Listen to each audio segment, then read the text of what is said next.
Bismillahirrahmanirrahim. Assalamualaikum warahmatullahi wabarakatuh. Waalaikumsalam. Alhamdulillah, alamin. Kita panjatkan syukur kehadirat Allah. Hari ini kita bersama bisa kembali bersama-sama di forum ini, di forum pelatihan kali ini yang semoga masih semangat semua. Sudah hari ketiga. Saya sambil share screen ya. Sudah hari ketiga, tapi insya Allah mudah-mudahan masih semangat ya, insya Allah ya.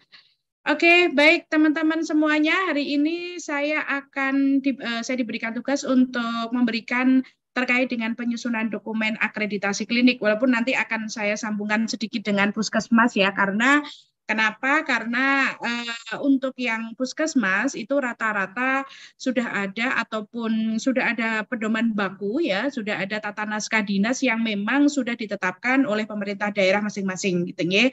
Jadi kita nanti akan banyak terkait dengan akreditasi yang harus disampaikan ataupun harus dibuat oleh klinik. Kenapa? Nanti kalau panjenengan semuanya para pendamping di sini nanti sudah melakukan pendampingan ke klinik-klinik yang kita dampingi, itu banyak sekali klinik-klinik yang mengalami kesulitan ya, karena kita tahu bahwa mungkin terkait dengan terkait dengan dokumen, terkait dengan surat menyurat, terkait dengan tata naskah, itu bagi klinik-klinik itu mungkin sebagian belum begitu familiar bagaimana cara membuat SK dan seterusnya. Makanya nanti akan di dalam pendampingan ini adalah satu pertanyaan yang selalu banyak sekali klinik yang masih mengalami kebingungan di dalam bagaimana cara menyusun akreditasi.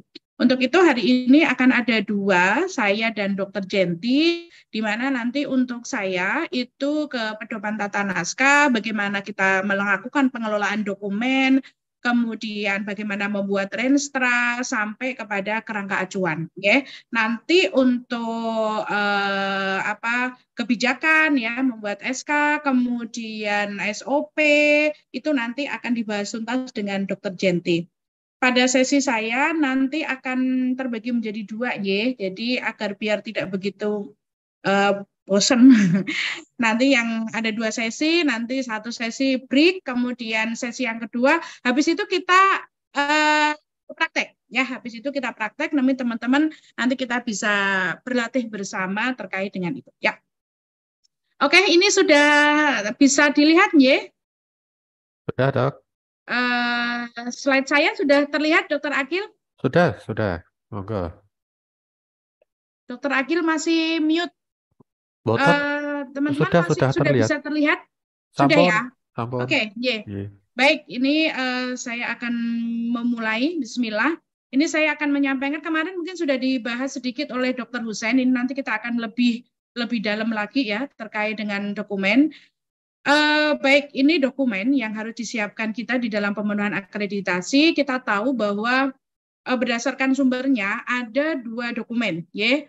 Dokumen internal dan dokumen eksternal ya. Jadi dokumen internal itu adalah dokumen yang memang disusun oleh klinik ya, yang dipersiapkan oleh mungkin puskesmas, kemudian klinik atau nanti praktek mandiri, TPMD, TPMDG untuk memenuhi standar akreditasi. Itu yang disebut sebagai dokumen internal. Sedangkan dokumen eksternal itu adalah peraturan perundangan, pedoman-pedoman yang diberlakukan di luar klinik, yang diberlakukan oleh di luar klinik. Bisa itu diberlakukan oleh Kementerian Kesehatan, ya, bisa itu memang diberlakukan oleh kementerian lain ya. Dokumen yang kita jadikan sebagai konsideran tidak hanya berasal dari Kementerian Kesehatan ya, tapi mungkin nanti di dalam pemenuhan dokumen ada yang kita mengambilnya menjadikan konsiderannya itu dari Kementerian Lingkungan Hidup misalnya ya. Bahkan Kementerian PUPR pun ada nanti ya sebagai dasar ketika kita membuat konsideran. Kemudian bisa dari dinas kesehatan baik provinsi, kabupaten, atau mungkin dari organisasi profesi. Itu adalah yang disebut sebagai dokumen eksternal. Nah, dokumen eksternal ini memang tidak merupakan persyaratan dalam penilaian akreditasi, tetapi ya ini mungkin nanti juga tolong disampaikan bahwa dokumen eksternal itu harus ada. Artinya klinik harus memiliki dokumen eksternal. Ya, kalau di dalam elemen penilaian akreditasi yang sekarang itu nggak ada kewajiban untuk mempunyai, tidak ada kewajiban untuk menunjukkan ya istilahnya. Kalau dulu dulu yang akreditasi dulu itu harus ditunjukkan, baik itu bahkan ada yang meminta dalam bentuk hard copy gitu ya. Tapi kalau sekarang tidak, hanya kita tetap harus punya. Kenapa? Karena itu menjadi dasar kita, menjadi konsideran bagi kita untuk membuat sebuah kebijakan. Jadi monggo kalau era sekarang dokumen eksternal ini bisa kita simpan atau klinik simpan dalam bentuk file ya, dalam bentuk show file boleh ya. Nah, teman-teman, di pendampingan kali ini kami sudah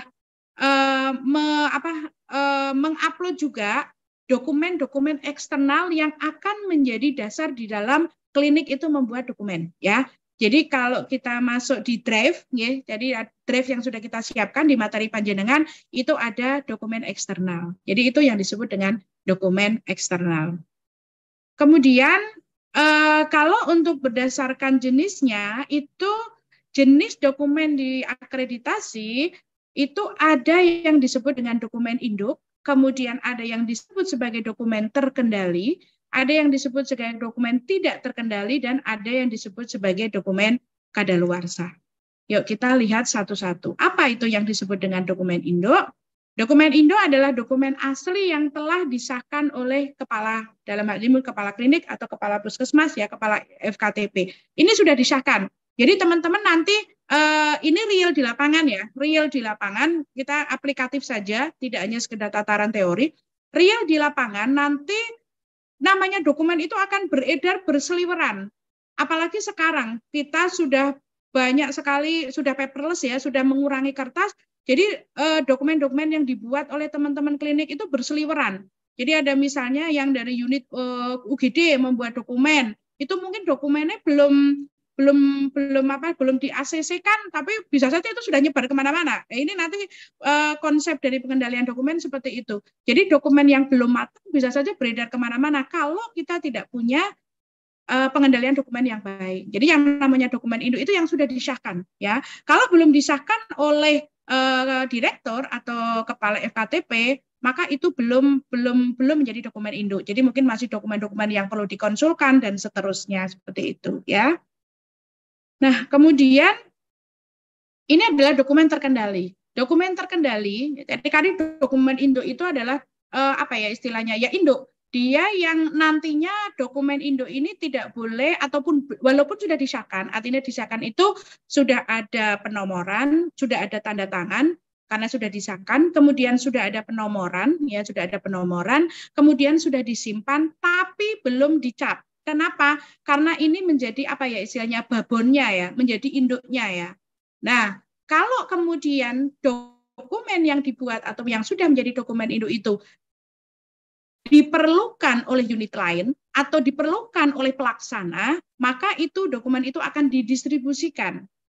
Kepada siapa? Bisa kepada unit pelaksana, bisa kepada pelaksananya, petugas, maksudnya petugas pelaksana. Contoh misalnya, ketika kita membuat SOP hand hygiene, maka setelah jadi SOP hand hygiene yang sudah ditetapkan ataupun sudah disahkan oleh direktur, SOP hand hygiene itu kan diperlukan oleh semua unit. Maka SOP hand hygiene itu harus dilakukan distribusi. Ya, harus dikirim, didistribusi ke masing-masing unit. Nah, dokumen yang sudah didistribusikan ke masing-masing unit atau ke pelaksana, itulah yang disebut sebagai dokumen terkendali.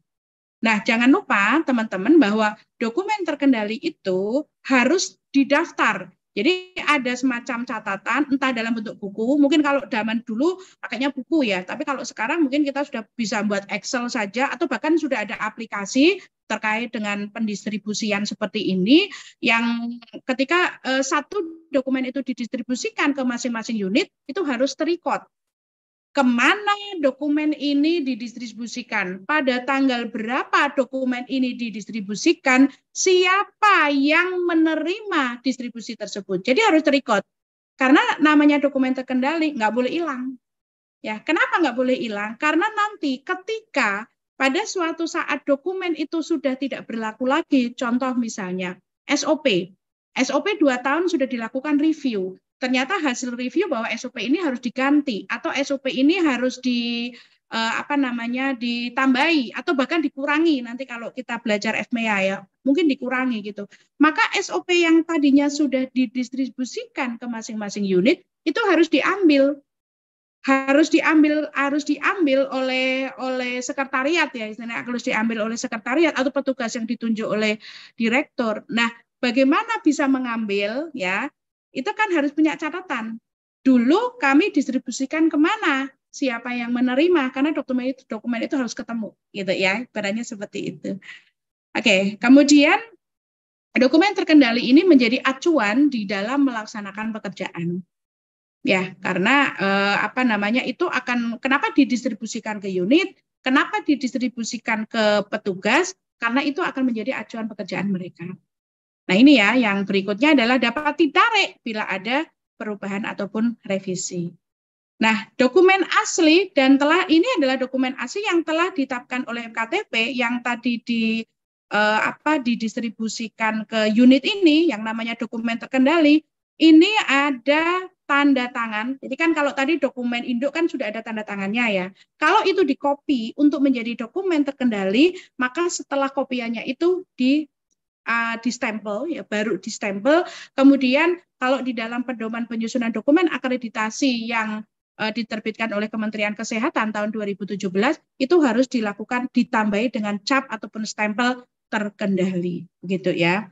Kalau zaman dulu, zaman akreditasi yang lama, karena bentuknya itu hard copy, maka benar-benar pesan stempel, kemudian dicap terkendali. Nah, kalau nanti klinik-klinik yang Bapak Ibu dampingi itu masih akan memberlakukan kertas ataupun hard copy dalam distribusi, maka stempelnya, penempatan stempel itu harus seragam juga. Ya, nanti kita akan bahas juga ya pada saat kita membuat pedoman penyusunan dokumen akreditasi atau pedoman tata naskah di klinik. Jadi stempelnya, pengalaman begini, stempel tulisan terkendali itu ada yang di pojok kanan atas, ada yang di pojok kiri bawah, ada yang di pojok kanan bawah, itu jadi semput, nggak seragam gitu. Jadi silakan diseragamkan. Jadi disepakati nanti bisa dituangkan dalam pedoman penyusunan dokumen di mana letak stempel terkendali.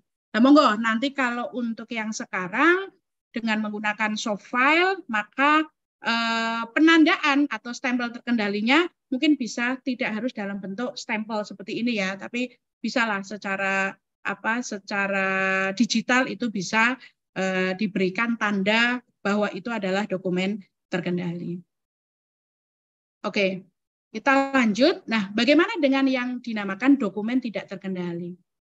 Dokumen tidak terkendali adalah dokumen yang didistribusikan untuk kebutuhan eksternal atau permintaan pihak luar FKTP digunakan untuk keperluan insidental. Misalnya apa? Contoh misalnya, nanti kalau misalnya klinik yang Bapak Ibu dampingi kemudian mungkin sudah terakreditasi gitu ya, paripurna gitu ya, nanti mungkin akan menjadi lokus ataupun tempat untuk kaji banding. Nah, menjadi tempat kaji banding itu mungkin yang akan kaji banding mungkin minta contoh dong dokumennya gitu kan. Mungkin kita kopikan begitulah. Itu disebut dokumen tidak terkendali. Karena kalau sudah dokumen tidak terkendali sudah tidak bisa menjadi acuan. Kenapa? Karena misalnya yang dikeluarkan dari klinik adalah SOP tahun 2019. Sudah itu dikeluarkan oleh klinik, mungkin oleh klinik lain akan dijadikan sebagai referensi, bla bla bla bla bla bla. Ternyata tahun 2020 sebetulnya SOP itu sudah tidak berlaku lagi, sudah ditarik oleh klinik. Tapi yang tadi yang sudah kadung dikeluarkan ke klinik lain, kan kita nggak bisa mengendalikan lagi. Kan kita nggak mungkin bilang, itu udah nggak berlaku, tolong kembalikan, kan nggak mungkin gitu ya. Dan itu sudah tidak bisa jadi acuan pekerjaan. Sehingga ini ada tanda ya atau stempel. Kalau tadi tanda atau stempelnya itu tidak terkendali, maka terkendali yang tadi, nah yang sekarang ini ada tanda atau stempel tidak terkendali. Artinya berarti klinik sudah tidak punya tanggung jawab lagi terhadap mungkin isi dari dokumen yang sudah kita keluarkan tersebut.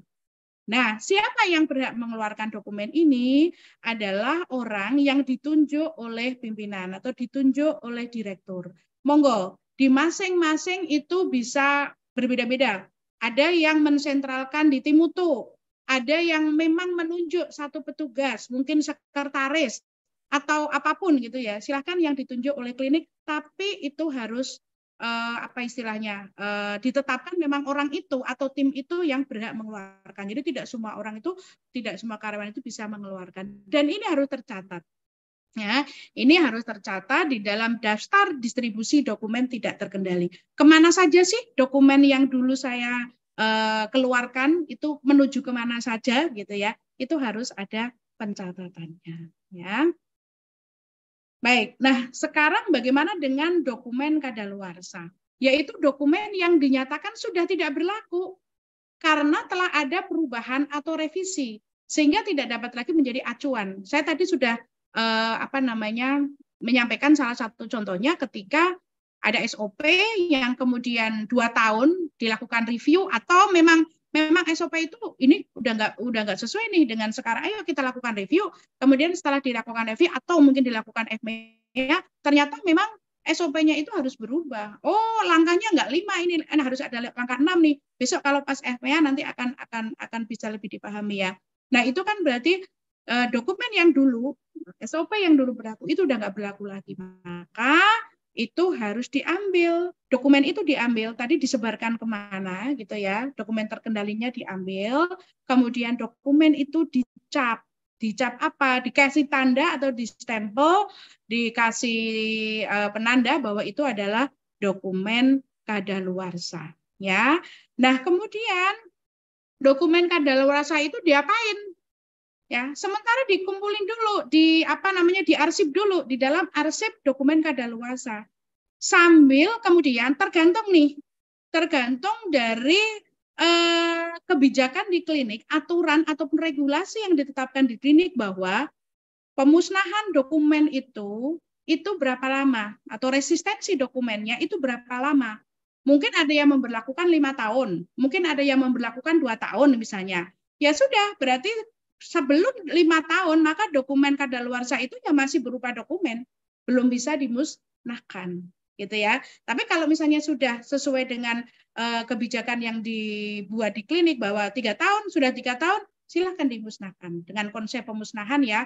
Jadi ketika pemusnahan tetap harus ada semacam catatan atau berita acara dokumen apa saja yang dimusnahkan gitu ya. Pemusnahannya mungkin bisa dicacah gitu ya, pakai mesin pencacah itu dan seterusnya, tapi tetap ada pencatatannya bahwa dokumen-dokumen tersebut sudah dilakukan pemusnahan. Ya. Nah, ini kita lanjut, itu tadi saya sekilas menukan saja ya. Ini kita lanjut bahwa apa sih dokumen-dokumen apa sih kemudian yang harus disusun pada saat kita menyiapkan penyusunan dokumen akreditasi gitu ya. Yang pertama adalah kita harus membuat sebuah dokumen pedoman yang mengatur bagaimana cara menyusun dan mengendalikan dokumen. Ya, ini adalah yang mungkin bisa dikatakan pertama yang harus dibuat. Ya, kenapa? Karena pedoman penyusunan dokumen itu akan dipakai oleh semua pelaksana di dalam menyiapkan dokumen akreditasi, sehingga nanti akan terjadi keseragaman. Nanti akan saya masuk ke terkait dengan penyusunan dokumen, pedoman penyusunan dokumen akreditasi. Itu harus kita buat. Kemudian yang kedua adalah SK. Ini nanti akan disampaikan oleh Dr. Jenti. Kemudian ada apa lagi? Yaitu pedoman-pedomannya adalah menyusun kerangka acuan program atau nanti kerangka acuan kegiatan. Kemudian harus dokumen apa lagi yang dipersiapkan oleh klinik? Penyusunan Renstra 5 tahun, rencana strategis 5 tahun. Kemudian ada penyusunan rencana tahunan, ya akan kita susun. Kemudian ada pedoman dan panduan. Ini nanti akan disampaikan oleh bagaimana menyusun pedoman, bagaimana menyusun panduan. Kemudian ada penyusunan KAK, ini tadi ya yang ada di sini. Kemudian ada penyusunan SOP. Ini nanti juga Dr. Jenti bagaimana cara membuat kaidah-kaidah pembuatan SOP. Nah, kemudian apa lagi yaitu kita harus menetapkan prosedur pengendalian dokumen. Ya, saya kecilkan dikit. Ya, prosedur pengendalian dokumen. Ya. Kemudian Dokumen yang kita persiapkan lagi adalah rekam implementasi. Nah ini banyak, kalau ini macamnya banyak ya, bentuknya, modelnya, segala macam banyak sekali sesuai dengan kebutuhan yang ada di klinik masing-masing dan sesuai dengan kebutuhan kegiatan yang ada di klinik masing-masing. Gitu ya. Nanti yang merah-merah ini yang akan saya sampaikan dan yang hitam ini nanti yang akan menyampaikan adalah Dr. Jenti di siang nanti. Nah, yang pertama ya, ini kan saya akan menyampaikan ini ya. Jadi yang pertama adalah sebelum semuanya berjalan ya, ibaratnya sebelum semuanya berjalan, maka pastikan klinik itu mempunyai pedoman tata naskah atau monggo namanya apa? Bisa pedoman tata naskah, bisa pedoman penyusunan dokumen atau apapun, ya.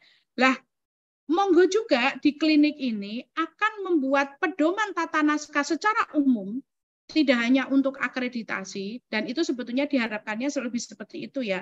Tapi kalau misalnya klinik paling tidak ada pedoman tata naskah untuk penyusunan dokumen akreditasi. Ini siapa yang membuat? Nah, ini yang bisa dibuat oleh klinik, klinik membuat sendiri. Terserah, karena klinik itu tidak, terutama yang klinik swasta yang tidak ada kaitan dengan sebuah institusi di atasnya ya, itu mau buat model-model apapun terserah.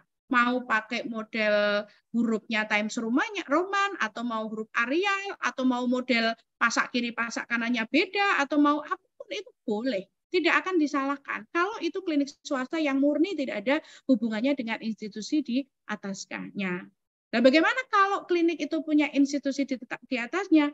Kalau institusi di atasnya itu sudah ada ketetapannya, maka harus mengikuti institusi yang menaunginya. Contoh misalnya, ada klinik Polres misalnya. Klinik Polres itu sudah ada pedoman tata naskahnya yang memang harus diikuti sejak dari atas, sudah misalnya dari mana ya, mungkin Poltabesnya apa gitu ya, itu sudah ditetapkan dari atas, maka klinik nggak perlu membuat pedoman tata naskah karena harus mengikuti apa yang ada di atas gitu ya. Atau mungkin klinik dari sebuah BUMN gitu ya, itu apa mengikuti dari pedoman yang di atasnya. Tapi kalau klinik yang pure murni ya, tidak terikat, tidak dinaungi oleh sebuah institusi yang memang mengikat, maka silakan dibuat. Nah, bisa saja klinik benar-benar pure nih, membuat sendiri, pokoknya buat. Nah, SK itu seperti apa, SOP itu seperti apa, buat sendiri, silakan. Bisa saja klinik itu memberlakukan dokumen eksternal yang diinternalkan. Maksudnya gimana? Karena Kementerian Kesehatan telah menyusun pedoman penyusunan dokumen akreditasi FKTP, tapi ini memang terbitan Kementerian Kesehatan tahun 2017. Saat ini belum ada lagi. Jadi kalau misalnya mau pakai itu boleh, silakan, itu bisa dijadikan acuan, ya, itu bisa dijadikan acuan. Lah kalau yang punya Kementerian Kesehatan pure mau diadop boleh dok. Pokoknya sesuai situ plek ya. Monggo silakan. Nanti ada pemberlakuan dokumen eksternal. Jadi pemberlakuan dokumen eksternal ini bahwa ini dijadikan sebagai pedoman yang ada di klinik boleh. Ya, boleh seperti itu. Tapi hati-hati coba dicermati lagi karena mungkin klinik kesulitan kalau harus mengikuti plek apa yang ada di dalam pedoman penyusunan dokumen akreditasi dari Kementerian Kesehatan ya. Nah, bisa saja ini kemudian diadop. Ya, artinya diadop menggunakan yang dari Kementerian Kesehatan, terus ada bagian-bagian tertentu yang ini mungkin trik aja ya, teknis aja, ketika jenengan nanti mendampingi biar klinik itu menggawe dhewe ya mumet, gitu ya, susah, mau mengadop kok ya nanti kalau aku harus mengikuti pola itu kok ya nanti akan menyulitkan klinik, maka silakan bisa diadop. Jadi pedoman penyusunan dokumen akreditasi yang dari Kementerian Kesehatan, kemudian dilakukan adaptasi sedikit-sedikit, mungkin ada yang dibuang, mungkin ada yang ditambahkan, mungkin ada yang disesuaikan, itu silahkan. Itu bisa nantinya menjadi dokumen yang memang dibuat oleh klinik. Tujuannya apa sih? Agar dokumen yang dibuat oleh klinik itu tidak berbeda-beda. Jadi ada klinik yang di bab 1 buat SK, tata naskahnya pakai Arial. Kemudian bab 2 buat juga SK, tata naskahnya sudah pakai Times Roman. Itu beda-beda. Gitu ya. Ada yang kopnya juga berbeda, yang ini agak lonjong, yang ini agak bunder gitu ya, misalnya seperti itu. Jadi harus ada pedoman dulu sehingga nanti sekilas ketika dinilai oleh surveyor akan bisa seret itu sudah bisa menilai, oh ini memang benar-benar. Jadi surveyor tidak akan meminta mana dokumen, udah punya belum, itu tidak. Tapi paling juga ditanya, loh kok ini beda-beda ya? Udah nyusun dokumen nggak? Di sini yang diberlakukan apa nih? Apa areal gitu. Paling seperti itu ya, karena memang harus ada acuan. Nah, siapa yang menetapkan? Mestinya yang menetapkan adalah pimpinan klinik atau direktur klinik sebagai kebijakan. Nah, ini contoh yang tadi saya sampaikan ya. Jadi ini adalah pedoman penyusunan dokumen akreditasi yang dikeluarkan oleh Kementerian Kesehatan pada tahun 2017. Mau ngadop ini juga boleh atau disesuaikan. Nah, tadi yang dari slide terakhir, kata-kata kalimat terakhir itu, bahwa ini bisa diinternalkan, ya. Jadi misalnya ini ya, jadi ada keputusan dari direktur klinik penetapan dokumen eksternal yang diberlakukan di klinik. Jadi ada beberapa dokumen eksternal yang itu diinternalkan. Jadi disilakan dibuat SK-nya. Ya, ini nanti seperti ini, kemudian memutuskan dan seterusnya. Nanti lampirannya adalah dokumen-dokumen eksternal yang memang diberlakukan sebagai pedoman yang ada di klinik, gitu ya. Atau kalau misalnya ini disusun sendiri, mungkin berikutnya sepertinya ya. Ya, atau kalau misalnya memang disusun sendiri, klinik menyusun sendiri, maka pedoman penyusunan dokumen akreditasi tersebut atau pedoman tata naka tersebut ditetapkan oleh direktur klinik melalui SK. Ya, tentang misalnya surat keputusan direktur nomor sekian tentang pedoman penyusunan dan pengendalian dokumen akreditasi klinik Avenger. Baik, teman-teman, kita di pendampingan nanti kalau panjenengan menjadi pendamping yang luring, mungkin kemarin sudah saya sampaikan ya. Jadi kalau yang pendampingan daring, kepada peserta kita akan memberikan template, ya. Jadi template itu congkrongan ya, ibaratnya congkrongan dokumen mulai dari bab 1 sampai bab terakhir gitu. Tapi kalau yang pendampingan pendampingan yang luring itu peserta akan mendapatkan contoh dokumen yang sudah seperti ini ya. Contoh dokumen yang seperti ini akan dikasihkan. Nah, ini kalau di kita yang sudah kita susun di PKFV kita ada tim perumus dokumen. Ini kita sudah merumuskan dokumen-dokumennya, judulnya kliniknya itu namanya Klinik Avengers ya. Jadi dokumen-dokumen yang kita buat di Klinik Avenger sebagai contoh, dokumen contoh yang bisa diadop itu adalah namanya Klinik Avenger. Jadi ini ya penetapan pedoman penyusunan dan pengendalian dokumen akreditasi. Ini di Klinik Avenger sudah ada ya. Mungkin saya sebelum masuk situ saya kasihkan contohnya ya. Saya izin stop share, kemudian saya akan memberikan contoh terkait dengan pedoman penyusunan dokumen akreditasi. Sebentar, saya cari dulu KAK. Oke, kita masuk di sini aja. Oke.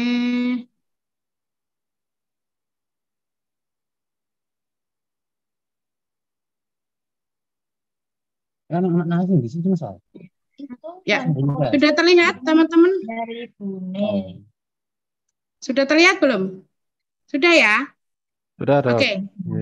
Nah, ini adalah contoh pedoman penyusunan dan pengendalian dokumen akreditasi yang halo bocor. Mohon di-mute panitia. Ya. Baik, ini adalah pedoman penyusunan dan pengendalian dokumen akreditasi di Klinik Avenger ya. Ini ditetapkan dengan sebuah surat keputusan ya. Ini seperti ini, lihat ya seperti biasa. Ini nanti SK harus seperti apa dan sebagainya nanti Dr. Jenti yang akan menerangkan ya. Kemudian kita akan melihat kok loading ya? Bentar. Oke, code preview. Oke ya, aduh loading. Nanti akan kita lihat ya. Jadi di sini di dalam pedoman penyusunan ini ya, di dalam pedoman penyusunan ini hampir sama dengan apa yang ada di dalam dokumen penyusunan pedoman penyusunan dokumen akreditasi yang diterbitkan oleh Kementerian Kesehatan. Oke, sebentar, saya cek lagi ya dok. Saya tak ini kok nggak bisa dibuka. Biar panjenengan bisa mengetahui dan bisa paham bersama terkait dengan pedoman penyusunan dokumen akreditasi ini. Saya cek lagi. Semoga bisa ya. Oke, udah kelihatan ya. Alhamdulillah. Baik, sudah kelihatan ya? Sampun dereng? Sampun, Dok. Halo? Halo, sudah. Kelihatan share screen-nya? Sudah. Halo? Sudah. Sudah, Dok. Sudah. Halo, Sudah. share screen-nya Sudah, kelihatan Dok. mboten? Sudah kelihatan, Dok? Sudah, Dok. Oke, baik. Ya. Ini sering sekali ditanyakan oleh klinik ketika kita nanti mendampingi, ya. Karena memang itu tadi ya klinik belum anunya ini. Jadi oke, ini ketetapannya. Kemudian kita lihat, ya. Jadi di sini terlihat semuanya tertuang di sini. Ini yang perlu, ya. Jadi bagaimana klinik itu pertama membuat dokumen, seperti apa dokumennya, sampai kepada pengendalian dokumennya, gitu ya, sampai kepada pengendalian dokumennya, sampai kepada bagaimana distribusinya, sampai kepada bagaimana nanti sampai ke pemusnahannya dan seterusnya. Ini di sini ada semua, ya. Di sini ada semua. Kita lihat, ya. Ini bagaimana sasarannya, ini dasar hukumnya. Nah, ini ya. Ini dari jenis dokumen. Ada dokumen internal, ada dokumen eksternal, kemudian ada dokumen induk, dokumen terkendali, tidak terkendali, kadaluarsa.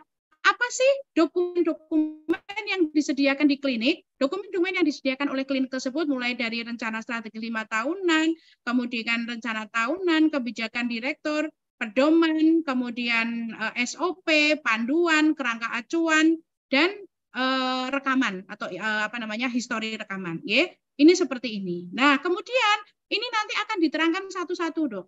Akan kita terangkan satu-satu. Saya tadi sudah sampaikan agar apa? Agar klinik itu mempunyai kesamaan ketika membuat dokumen. Yang pertama, misalnya di sini adalah membuat dokumen terkait dengan kebijakan. Gimana sih kebijakan itu apa? Ini sampai seperti ini. Ya, di sini diterangkan detail. Ya, misalnya ketika bahwa peraturan atau keputusan direktur dapat dituangkan dalam pasal-pasal yang merupakan lampiran dari keputusan. Penulisan dengan huruf tebal atau dengan huruf bold. Kemudian apa yang ada di SK? Ini nanti akan diserahkan oleh Bu Jenti ya. Saya hanya menunjukkan bahwa apa yang menjadi ketetapan di dalam membuat SK di klinik tersebut itu harus ada ketetapannya. Ini kebijakan. Kebijakan isinya apa? Kebijakannya isinya ini. Nomornya ini ditulis bahwa ini sesuai dengan nomor penormaan kirim. Judulnya, di judulnya adalah keputusan tentang begitu. Nah, sampai kepada jabatan membuat keputusan itu akan seperti apa. Nah, ini misalnya konsideran bahwa di dalam SK itu ada menimbang. Ya, menimbang, tulisan menimbang seperti apa? Tulisan menimbang itu memuat uraian singkat tentang pokok pikiran. Penulisan seperti apa? Kata menimbang itu ditulis dengan huruf font besar, gitu ya. Jadi ada aturan-aturannya. Misalnya ini menimbang ditulis dengan huruf font besar. Huruf awal menimbang ditulis dengan diakhiri dengan tanda baca .2. Diletakkan di sebelah kiri. Kemudian kata-kata bawahnya itu B-nya kecil misalnya ya, dan diakhiri dengan tanda .2. Ini semuanya tertulis di sini. Sehingga nanti teman-teman itu semua staf klinik yang memang ditugasi untuk menyusun dokumen itu akan menggunakan ini sebagai acuan. Jadi tidak hanya sekedar nyontoh ya. Jadi kan mungkin akan download di internet, nyari SK tentang larangan merokok, wis di-download wae, diganti kata-kata klinik kayak misalnya klinik Avenger langsung diganti klinik masing-masing, nama klinik masing-masing. Jangan seperti itu, tapi harus boleh, tetapi nantinya tetap harus diedit dan menyesuaikan dengan apa pedoman yang sudah disepakati di klinik. Mengingat isinya opo dan seterusnya. Ya, ini misalnya adalah SK gitu ya. Bagaimana dengan pedoman? Ini isinya ini. Bagaimana dengan renstra? Renstra isinya ini. Bagaimana dengan rencana tahunan? Oh, rencana tahunan isinya ini. Bagaimana dengan pedoman atau panduan? Oh, isinya ini. Jadi kalau membuat pedoman, misalnya kita ada pedoman pengorganisasian sendiri, ada pedoman pelayanan sendiri ya. Itu kalau pedoman pengorganisasian ya babnya ini, pedoman pelayanan ya babnya ini. Kalau panduan babnya ini. Kalau kerangka acuan gimana? Kerangka acuan ya isinya ini gitu ya. Dan seterusnya dan seterusnya. Jadi semuanya ada sampai kepada menggunakan kertasnya seperti apa gitu ya. Misalnya kertas F4. Ini jangan sampai ada yang F4, ada yang A4 gitu ya, seperti itu. Jangan sampai berbeda-beda di klinik ya. Saya kemarin mendampingi satu klinik itu juga berbeda. Jadi satu klinik kertasnya itu macam-macam, ada yang HVS, ada yang folio gitu kan. Jadi lucu banget gitu ya. Nah, kemudian ini silakan juga bisa ditambahkan apa template-nya. Nah, ini sehingga akan sangat cetha sekali ketika teman-teman nanti akan membuat ya. Kalau kemudian SOP seperti apa? Oh, SOP seperti ini akan diterangkan Bu Jenti nanti. Tapi saya menerangkan bahwa kita membuat pedomannya dulu. Bagaimana tentang heading-nya, bagaimana kotaknya ini isinya apa, yang ini isinya apa, rekaman histori seperti A-nya, ini diagram alirnya seperti apa, dan seterusnya ya. Sehingga sampai kepada template. Nah, ini teman-teman terkait dengan template. Jadi, mohon maaf ini kok belum teranu ya. Jadi, kami di PKFI, ketika klinik itu didampingi oleh PKFI, ini kan secara aturan begini, bukan secara aturan ya, secara di pedoman penyusunan dokumen akreditasi dari Kementerian Kesehatan, di sebelah kanan itu adalah logo dari klinik. Di sebelah kiri itu bisa logo pemilik. Artinya misalnya kalau puskesmas, sebelah kanan itu logonya puskesmas, sebelah kiri logonya Pemda. Karena apa? Karena puskesmas itu dalam hal ini adalah miliknya pemerintah daerah. Misalnya klinik, di sebelah kanan itu logonya klinik, di sebelah kiri misalnya BUMN-nya misalnya. Tapi kalau misalnya tidak ada aturan seperti itu, maka dari PKFI mempersilakan, ini memberikan fasilitas kepada yang klinik yang didampingi oleh PKFI, baik nanti daring ataupun luring, boleh membubuhkan logo PKFI di sebelah kiri ini. Artinya apa? Ini sebagai sign, sebagai penanda. Nanti kalau dibimbing oleh PKFI, kemudian disurvei oleh Labklin, maka surveyor dari Labklin tinggal melihat, oh logo PKFI, oh berarti ini bimbingannya PKFI. Itu kan nanti bisa connect ya. Jadi yang bimbing PKFI, yang mensurvei Labklin, yang itu notabene adalah salah satu yang membidani lahirnya dari Labklin itu adalah PKFI, maka akan linier, akan nyambung gitu ya. Ini dari SOP misalnya. Sampai kepada jenis huruf apa yang kita berlakukan di klinik itu di sini. Nah, ini juga sampai kepada penomoran. Nanti akan saya sampaikan juga terkait penomoran. Penomorannya juga seperti ini. Bagaimana pendistribusiannya itu juga disampaikan di sini. Tentang kode pengendaliannya ini juga disampaikan di sini ya. Jadi semuanya disampaikan di sini semuanya teman-teman ya.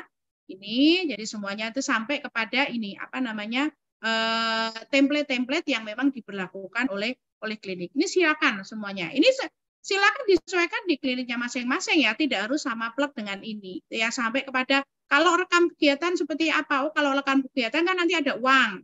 Nah, uangnya G-nya gambarnya itu bentuknya seperti ini. Jadi fotonya ada 4, itu 1 lembar dan itu ditentukan. Sehingga nanti benar-benar bisa sama, bisa seragam satu klinik ya. Oke, itu terkait dengan saya kembali lagi itu terkait dengan bagaimana klinik harus menetapkan dulu pedoman penyusunan dokumen akreditasinya atau monggo pedoman tata naskah atau monggo yang lain ya. Artinya istilah itu tidak masalah. Jadi monggo silahkan ya. Oke, saya lanjut dulu. Sebentar tadi sudah sampai ini ya, sudah sampai pedoman. Oke, saya lanjut sampai tadi udah sampai sini ya. Sekarang lanjut.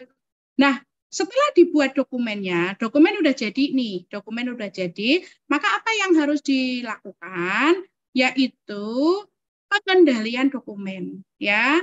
Jangan lupa bahwa dokumen ini adalah dokumen yang bersifat resmi yang jangan sampai kececer, jangan sampai itu digunakan oleh yang tidak berhak ya. Dan nanti dokumen ini benar-benar sesuai dengan tujuan dibuatnya dokumen, yaitu apa? Bahwa tujuan dibuatnya dokumen ya sebagai acuan kerja yang ada di klinik.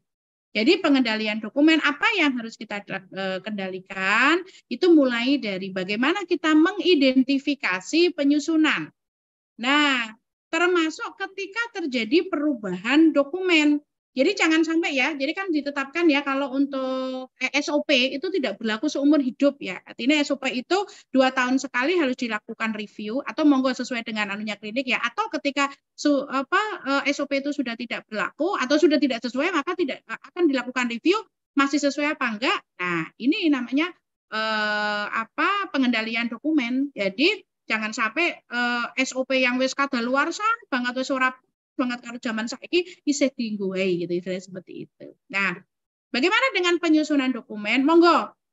Di klinik masing-masing itu ada ketetapan bahwa siapa sih sebetulnya yang menyusun dokumen, siapa sih yang menjadi penanggung jawab dari penyusunan dokumen ya. Jadi silakan baik di klinik maupun di di puskesmas ya. Nah, saya kalau sedikit menyinggung puskesmas tadi bahwa puskesmas itu sudah ada pedomannya, jadi mungkin tidak begitu masalah ya. Tapi kalau di klinik itu akan menjadi hal yang mungkin cukup menyulitkan pada klinik. Nah, siapa yang berhak melakukan penyusunan? Sampai begini, mungkin di klinik itu akan ada aturan bahwa yang nyusun, terutama kalau yang nyusun kebijakan itu dalam tataran misalnya koordinator atau manajer pelayanan. Pokoknya di tataran manajer pelayanan, manajer penunjang, mungkin manajer umum keuangan gitu ya. Jadi ketika kebijakan oleh direktur, maka penyusunnya itu adalah di tataran tingkat manajer. Tapi kalau SOP, kita tahu ya bahwa SOP siapa sih yang membuat SOP?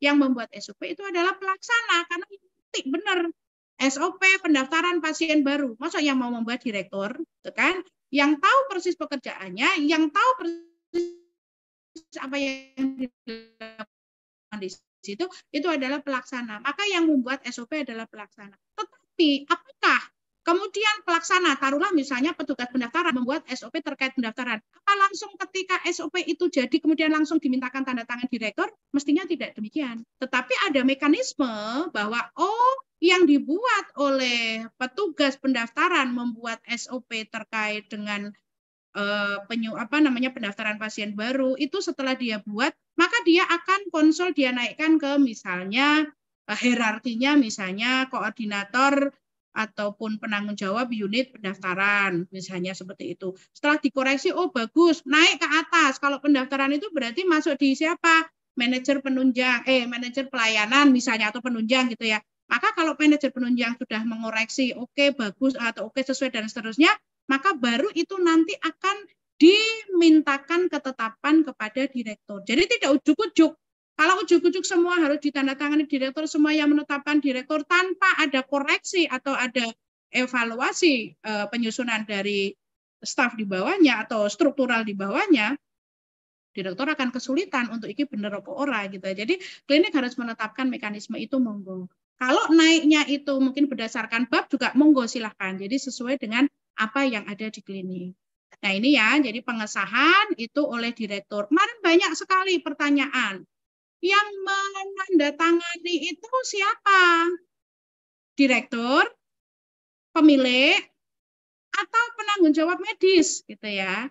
Jadi yang menandatangani dari semua dokumen, baik mulai dari SK sampai rekaman, itu adalah pimpinan tertinggi yang ada di klinik. Pimpinan tertinggi yang ada di klinik siapa? Ya di situ direktur. Pemilik, boleh nggak? Lah pemilik ikut cawe-cawe di dalam manajemen apa enggak? Gitu ya. Nah, kalau misalnya semua, kalau pemilik itu hanya istilahnya owner, kemudian tidak terlibat di dalam manajemen, itu yang menandatangani bukan pemilik. Nanti kalau semua yang tanda tangani pemilik akan terlalu lama gitu ya. Ada yang bertanya, berarti penanggung jawab medis kan ada misalnya direkturnya bukan dokter, direkturnya misalnya sarjana kesehatan misalnya. Tapi kan kalau secara peraturan Menteri Kesehatan nomor 14 tahun 2021 kan harus ada penanggung jawab klinis atau penanggung jawab medis di mana penanggung jawabnya itu adalah seorang dokter. Berarti siapa dok yang tanda tangan? Yang tanda tangan tetap adalah direktur atau pimpinan. Seperti puskesmas ya. Puskesmas kan sekarang tidak semuanya kepala puskesmas itu dokter. Jadi penanggung jawab medisnya tetap dokter, tapi kepala puskesmasnya mungkin bukan dokter. Dan siapa yang menandatangani? Yang menandatangani adalah kepala puskesmas. Nah, kemudian dokumen itu juga harus dilakukan sosialisasi. Dokumen itu dilakukan sosialisasi, ya. Bagaimana cara sosialisasinya? Bisa dengan banyak macam-macam, nanti akan saya perlihatkan di bawah. Tapi itu harus disosialisasi. Artinya biar diketahui oleh seluruh sivitas klinikaria. Gitu. Oh, ternyata kita sudah ada ketetapan tentang ini toh, dan seterusnya, gitu ya. Nah, kemudian harus ada pencatatan, pendistribusian, dan ada penarikan dokumen. Tadi sudah sekilas saya sampaikan, nanti akan kita lebih dalamkan lagi. Dan kemudian di dalam pengendalian dokumen juga kita harus menetapkan bagaimana kita melakukan penyimpanan dokumen. Nggak mungkin kan dokumen akan kita semraut disebar tempatnya di mana saja, nggak bisa. Jadi harus ada penyimpanan dokumen. Kemudian ada penataan dokumen. Bagaimana menata untuk memudahkan pencarian, ya? Nanti akan apakah dikelompokkannya seperti apa, cara pengelompokannya seperti apa untuk memudahkan pencariannya. Nah, kemudian juga yang disebut sebagai pengendalian dokumen juga bagaimana revisi ketika dokumen itu setelah kajian memang sudah tidak berlaku lagi di klinik. Jadi nanti terbit SPO, terbit SOP terkait dengan bagaimana kita mengidentifikasi, bagaimana melakukan penyimpanan, siapa yang berhak melakukan penyimpanan, bagaimana perlindungannya, bagaimana pengambilannya, bagaimana simpannya. Nah, ini ya di sini munculnya, dan berapa lama atau bagaimana cara pemusnahannya. Ini nanti bisa timbul breakdown-nya yaitu dengan SOP. Nah, sekarang kita masuk. Pengendalian dokumen. Yang pertama adalah penomoran dokumen. Dokumen-dokumen yang tadi secara hierarki saya sudah tahu ya, saya sudah sampaikan bahwa secara hierarki itu tadi misalnya yang buat itu staf, kemudian staf naik ke PJ koordinator unit mungkin naik ke mungkin koordinator BOP atau manajer ataupun tingkat struktural yang di atasnya baru ke mana ke direktur ya. Dan nanti setelah direktur oke, kemudian dokumen itu akan disahkan menjadi dokumen induk, menjadi dokumen yang sah berlaku di klinik, maka dibuatkan penomorannya. Nah, cara penomorannya seperti apa? Silahkan ditetapkan di klinik, di mana? Di pedoman tadi. Mau menggunakan penomoran terserah apapun monggo, karena klinik bebas. Kecuali tadi intinya ini di luar ketika itu puskesmas atau ada institusi di atas dari klinik. Nah, ini sebaiknya dilakukan secara sentral, artinya jangan sampai unit pendaftaran buat nomor sendiri, unit UGD buat nomor sendiri, unit apa, enggak. Tapi ini memang sentral. Monggo, boleh dibuatkan kode-kode, ini terserah. Jadi misalnya, oh kalau 001 itu untuk SK, kalau 002 untuk SOP, kalau 003 untuk dokumen rekaman, tapi terserah ya, artinya boleh menggunakan tata cara ini, boleh menggunakan yang lain, terserah. Jadi ini semuanya yang adalah klinik. Bisa dipisahkan dengan garis miring atau titik gitu ya, jenis dokumen. Kemudian juga bisa diberikan untuk penandaan itu jenis dokumen. Misalnya PLYN untuk pelayanan, misalnya itu hanya misal aja ya, ADM untuk administrasi, MT misalnya untuk mutu, hanya untuk penandaan. Kenapa? Karena ini teman-teman yang merah. Jangan membuat kode untuk bab dalam akreditasi, misalnya TKK, PMKP, PKP itu jangan seperti itu. Jadi misalnya nih, ada SOP atau SK ya, SK surat keputusan direktur tentang visi misi, berarti kan itu TKK, berarti 001 garis miring TKK, itu jangan. Kenapa? Karena kita membuat SK itu, membuat pedoman itu kan bukan semata-mata untuk memenuhi akreditasi. Memang kita butuh, memang harus sudah menjadi kebutuhan dan keharusan klinik itu punya visi misi. Jadi bukan karena dipaksa oleh akreditasi saja, walaupun tenanannya yo toh gitu ya. Itu seperti itu. Sehingga kita jangan menggunakan istilah TKK, PMKP ataupun PKP karena itu berarti seolah-olah dibuatnya hanya untuk memenuhi standar akreditasi saja.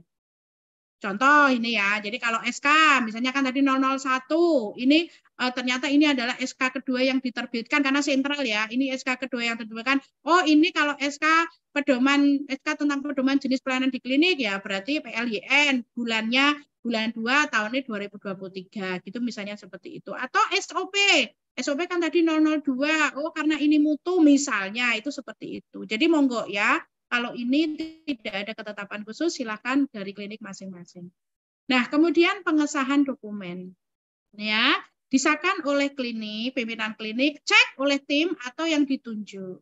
Termasuk, jadi silakan klinik nanti menunjuk atau tetapkan, entah orang, entah tim, yang itu menjadi, apa ya istilahnya ya, orang yang benar-benar nanti akan menseleksi ataupun menoto kembali dokumen sesuai dengan tata naskah dinas. Jadi mungkin saja rodok kelewat sing digawe dari unit UGD jane wis bener, tapi oh ternyata kok ini rodok kelewat, ini kalau dari tata naskah harusnya tanda tangannya tanpa gelar, lah ini kok ada gelarnya misalnya seperti itu. Iya terkait dengan tanda tangan. Jadi kalau di dalam pedoman penyusunan dokumen akreditasi yang diterbitkan oleh Kementerian Kesehatan, itu memang untuk penandatangan itu tanpa gelar. Jadi misalnya tadi Ironman itu tanpa gelar. Tapi monggo ketika klinik memberlakukan bahwa itu ada nama gelarnya, misalnya dokter Ironman gitu ya boleh, enggak apa-apa. Enggak apa-apa kalau klinik oke saja, enggak masalah gitu ya. Nah, itu pengesahannya silakan ya. Jadi orang yang terakhir yang mengendalikan dokumen itu selain mengecek kembali sesuai dengan tata naskah apa enggak, jadi dicek-cek AB sama ya mungkin edit-edit dikit lah begitu ya, maka dia yang kemudian diberikan kewenangan oleh direktur untuk mengisi nomor, kemudian untuk menyimpan, untuk mendistribusikan, itu orang satu mungkin atau tim. Sehingga orang kabeh wong iso ibaratnya ya almari akreditasi itu kalau masih pakai hard file ya, almari akreditasi itu benar-benar tersimpan terkunci. Tidak bisa diakses oleh semua orang. Nah, kemudian setelah dokumen itu disahkan, maka itu harus dilakukan sosialisasi. Monggo sosialisasinya seperti apa? Jadi bisa menggunakan media, mungkin di pertemuan atau rapat, mungkin di apel pagi, mungkin di grup WA atau di Zoom. Yang wajib ada sosialisasi itu adalah SOP, ya. Kemudian kalau penyusunan SK nanti akan dijelaskan oleh Bu Jenti, itu nanti ada rekaman untuk pada saat rapat ataupun pertemuan di dalam menyusun SK. Tetapi walaupun tidak harus dilakukan sosialisasi, maka SK yang sudah diterbitkan oleh direktur itu kan tetap harus diketahui oleh, ada banyak SK yang harus diketahui oleh orang-orang tertentu atau grup tertentu ya, misalnya SK tentang visi misi itu berarti harus semua karyawan klinik harus tahu itu seperti itu ya. Jadi harus dilakukan sosialisasi. Nah, kemudian pengarsipan dokumen. Dokumen induk itu diarsip oleh petugas yang ditunduk tadi saya sampaikan. Kemudian monggo mau bisa kalau misalnya menggunakan arsip manual, jadi setelah kemudian di print, dikasih nomor, ditandatangan dulu ya, ditandatangan oleh direktur, kemudian dikasih nomor, kalau dokumen induk tanpa dicap, kemudian dimasukkan ke dalam almari terkunci. Sebelum itu kalau memang itu akan didistribusikan, maka dikopi dulu. Dikopi yang tidak ada stempelnya. Nah, nanti baru distempel kalau akan didistribusikan.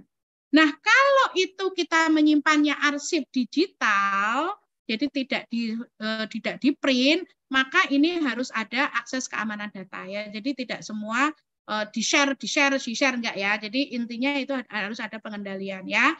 Nah, teman-teman kalau nanti ketika di pendampingan seperti jenengan yang sudah buka drive-drive itu, nanti bentuk penyimpanan dokumen akreditasi secara digital nanti akan disampaikan oleh PKFI ya. Bisa dalam bentuk folder-folder ataupun drive yang sudah dibuat oleh klinik tersendiri ya.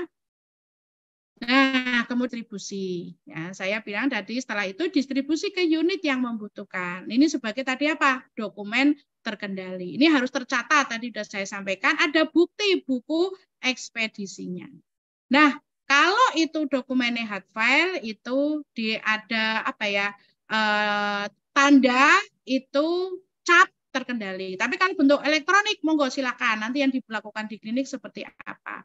Ini bisa ditarik jika sudah tidak berlaku. Dok, lah bagaimana kalau distribusi hard file kan tinggal difotokopi, kemudian dicap, didistribusikan ke masing-masing unit. Lah kalau elektronik gimana? Lah monggo.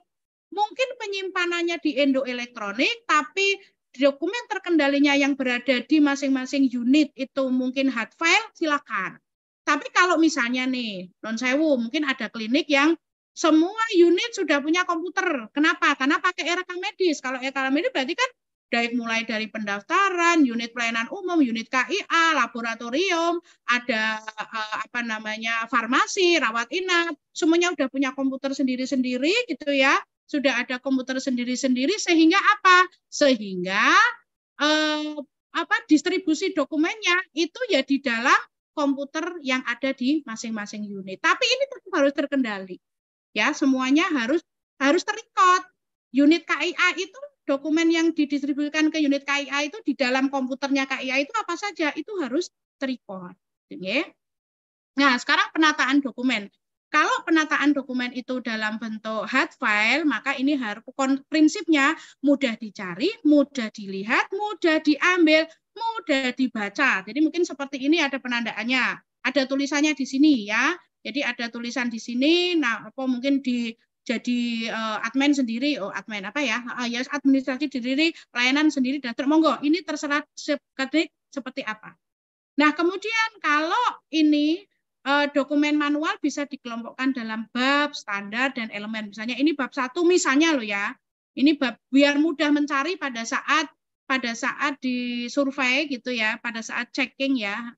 Itu misalnya ini bab 1, bab 2 misalnya. Atau misalnya ini standar berapa terserah. Jadi bagaimana klinik agar intinya adalah mudah dicari. Nah, kalau bentuknya digital maka dikelompokkan dalam folder-folder.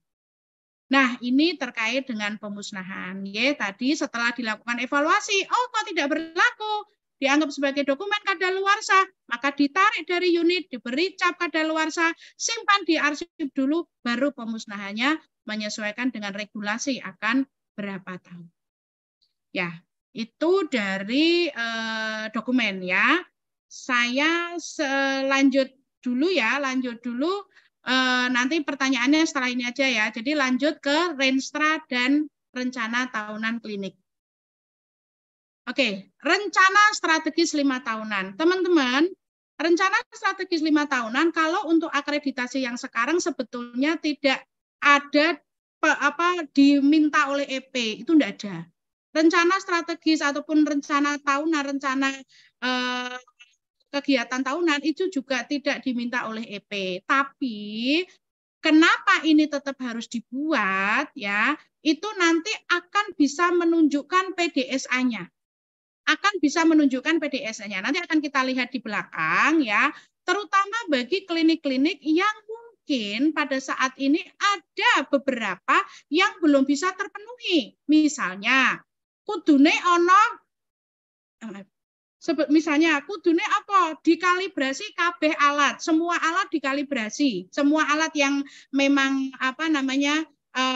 memang harus dikalibrasi ya, ada ukurannya, alat ukur harus dikalibrasi, semua waduh padahal biaya akreditasi kan banyak gitu ya. Makanya dimasukkanlah dalam rencana tahunan, akreditasinya itu akan dilaksanakan pada bulan Juli dan Desember misalnya. Terlihat kita majunya akreditasi bulan Agustus, ya sudah Juli itu berarti sudah dilaksanakan sithik wae, beberapa saja yang dikalibrasi, belum semua.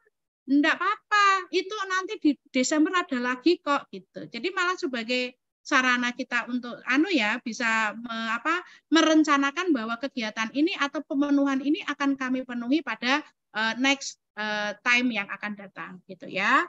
Nah, rencana strategis 5 tahunan yang kita buat itu harus sejalan dengan Renstra pemilik ya. Kalau misalnya kliniknya pribadi gitu nggak punya Renstra, ya monggo. Intinya kalaupun tidak Renstra secara dokumen, tapi paling tidak kan mesti pemilik mesti punya ya. Iki klinik iki sok ben tahun ngarep aku kayak tambah pelayanan yang itu, aku pengennya tambah itu misalnya dari pemilik. Nanti besok tak buatin nambah layanan gigi ya tahun depan misalnya seperti itu dari pemilik misalnya. Nah, monggo. Kemudian sesuai dengan apa target kinerja yang ditetapkan klinik. Harus sesuai dengan misi klinik, misi-misi klinik, juga berdasarkan analisis kebutuhan masyarakat. Jadi kan kita mungkin ada masyarakat mungkin dok, mau toh dok, dikasih tambahan layanan gigi toh dok misalnya, itu silahkan. Jadi bisa seperti itu juga. Dari pencapaian kinerja, termasuk juga harus sejalan dengan program atau regulasi pemerintah. Contoh, misalnya ketika pemerintah menetapkan, sekarang semua klinik harus melakukan pelaporan WFTB, gitu misalnya. Ya, harus sesuai dengan itu, apa yang kita... Nah, ini susunannya, jadi mulai dari pendahuluan, apa yang ada di pendahuluan, ada keadaan umum klinik, tujuan penyusunan renstra, indikatornya kita buat, analisa kerjanya kita buat, kemudian di bab 3 ini ada program-program kerjanya yang akan dilakukan. Jadi ada pengembangan SDM-nya seperti apa, pengembangan sarananya seperti apa, ini secara global ya dalam waktu 5 tahun yang akan datang, begitu ya. Pengembangan manajemen seperti apa, itu ada di dalam renstra 5 tahunan. Nah, kemudian rencana anggarannya juga seperti apa. Ya, gambarannya renstra seperti itu. Mungkin klinik bisa membuat ini ya. Jadi, mohon maaf ini klinik saya yang tak pakai karena Avenger belum ada. Ini rencana strategi klinik tahun berapa ini 5 tahun. 2012 sampai 2023. Saya kemarin nginceng Serodo Ayem, alhamdulillah. Maju akreditasi 2019 dulu, kemudian ini maju akreditasi 2023, berarti tidak usah buat renstra lagi karena masih berlaku. Dari tahun depan, akhir tahun ini harus membuat renstra untuk 2024 sampai 2029 ya. Ini seperti ini renstra yang disusun ya. Itu renstra mungkin bisa, ini kami juga saya subscribe dulu, ini ada contoh terkait dengan renstranya. Bentar, saya lihat renstra. Nah, ini renstra 5 tahunan. Ya. Semoga sudah terlihat. Oke, renstra 5 tahunan. Ya, seperti tadi ya isinya yang tadi sampaikan. Ya, ini secara kecil-kecil saya sampaikan ya. Ini renstra seperti ini 5 tahunan. Ya, sampai kepada nanti berarti ngisi indikator dan seterusnya. Nah, ini ngisi seperti ini ya. Jadi ini nanti akan terlihat 5 tahun ke depan itu meh ngopo gitu klinik akan terlihat. Baik, itu renstra 5 tahunan. Sekarang saya kembali kita lanjutkan untuk renstra ataupun rencana tahunan klinik. Tadi di breakdown menjadi rencana tahunan klinik. Monggo istilahnya. Ada yang rencana, ada yang P perencanaan tahunan klinik, ada yang rencana bisnis anggaran klinik, monggo. Kalau klinik tidak terikat, jadi silakan ya. Ini adalah kalau perencanaan kita tahu proses kegiatan yang dilakukan secara urut untuk mengatasi masalah dengan memanfaatkan segala sumber daya. Nah, yang perlu kita tahu bahwa ini nanti kenapa saya tadi juga bicara bahwa silakan disesuaikan. Kalau dulu istilahnya kan harus ada RUK, harus ada RPK ya. Ada rencana usulan kegiatan, ada usulan perencanaan, ada rencana pelaksanaan kegiatan. Jadi monggo kalau klinik mau memberlakukan seperti apa monggo, tapi konsepnya yang disusun adalah bahwa renstra tahunan klinik itu tidak semata-mata disusun menggawe gitu tok. Tapi dari mana klinik itu bisa mendapatkan data atau mendapatkan dasar di dalam melakukan atau menyusun rencana tahunan klinik. Apa yang dijadikan sebagai dasar? Yang pertama, itu adalah pencapaian target di tahun sebelumnya. Di tahun sebelumnya kita harus sudah punya target dan dievaluasi bagaimana pencapaiannya. Gitu ya, dievaluasi bagaimana pencapaiannya. Wes tercapai durung, sing burung tercapai sing opo. Yang burung tercapai itu mungkin akan kita membuat satu kegiatan yang agar target yang sudah kita tetapkan itu menjadi tercapai. Kemudian bisa dari usulan-usulan unit. Kita punya unit macam-macam. Misalnya ada yang usul, Bu, tahun depan kita mau mau membuat kegiatan apa? Oh, senam ibu hamil, biar apa? Biar ibu hamil itu bisa terikat. Silakan. Walaupun ini nanti tetap usulannya itu tidak lisan ya, tetap harus ada apa ya istilahnya usulan lah, mungkin bisa disebut sebagai RUK, rencana usulan kegiatan. Modelnya seperti apa? Kalau di klinik tidak ada apa namanya, tidak ada baku format seperti apa. Tapi kalau di puskesmas kita bicaranya lain ya. Kemudian apalagi program pemerintah. Apa program pemerintah? Misalnya tadi bahwa klinik harus melaporkan tentang TB, maka di rencana tahunan ini mungkin akan dimunculkan atau program pemerintah apa? Misalnya di program pemerintah sekarang klinik itu bisa melakukan pemeriksaan USG. Gitu ya. Wah, di tempat kita belum ada USG. Maka ada rencana tahunan apa? Oh ya, berarti kita mau beli USG misalnya seperti itu. Atau kita mau melakukan pelatihan USG untuk dokter misalnya seperti itu. Kemudian mungkin menjadi kewajiban mitra. Misalnya kita mitra dengan BPJS. Di sini ada kewajiban apa? Tentang apa? Oh, program Prolanis. Berarti kita harus melaksanakan kegiatan Prolanis. Muncul di mana? Muncul di Renstra. Rencana tahunan klinik. Kemudian berdasarkan visi misi dari owner bisa juga merupakan breakdown dari rencana strategis 5 tahunan yang sudah disusun sebelumnya. Kemudian juga berdasarkan kebutuhan layanan ya, ternyata misalnya ternyata dalam pengembangan layanan kita butuh ada penambahan layanan apa? Vaksinasi misalnya. Ya sudah, kita berarti ada rencana tahun depan kita akan mengadakan penambah pelayanan menjadi pelayanan terpadu. Juga terkait dengan pembiayaan rutin, jangan lupa. Jadi di dalam masukkan di rencana tahunan ada pembiayaan rutin atau kegiatan-kegiatan rutin, misalnya kayak apa namanya pembayaran listrik. Kok masuk Bu? Iya masuk, karena nanti itu juga akan mendukung program MFK. Apa salah satu mendukung program MFK di TKK di bab 1 bahwa ada utilitas, ada jaminan ketersediaan asupan listrik, jaminan ketersediaan asupan gas medis, jaminan ketersediaan air, itu masuk di situ. Nah, salah satu yang menjamin ketersediaan asupan listrik apa? Ada dana untuk bayar listrik. Nah, masuk di Renstra. Jadi nanti banyak sekali hal-hal yang bisa dijawab dari rencana tahunan klinik. Nanti akan kita lihat seperti apa. Kok bisa banyak menjawab? Iya, banyak EP yang bisa dijawab di rencana tahunan klinik ya. Jadi tidak hanya membuat pemenuhan EP pemenuhan dokumen saja. Nah, ini tata urutan pembuatan rencana tahunan seperti ini, atau monggo silakan disesuaikan dengan klinik. Ini contoh saja seperti ini. Kemudian, nah saya katakan tadi berdasarkan apa? Berdasarkan salah satunya adalah berdasarkan pencapaian target tahun sebelumnya. Jadi klinik itu harus membuat target ya, jangan asal gelundung saja. Bagaimana kita bisa melakukan evaluasi?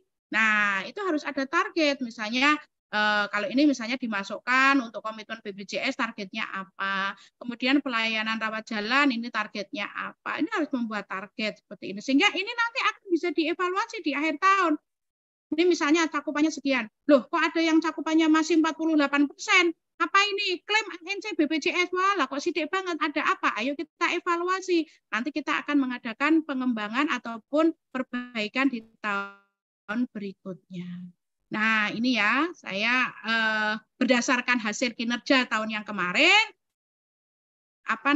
kita bisa membuat ini ya, jadi penilaian kinerjanya seperti apa, bagaimana kita menetapkan SK indikator ya, jadi harus sehingga bisa dilakukan evaluasi atau analisa. Nah, kemudian selain evaluasi dari laporan tahun kemarin gitu ya, kita bisa melakukan penyusun rencana tahunan ini berdasarkan RUK, usulan kegiatan dari masing-masing klinik.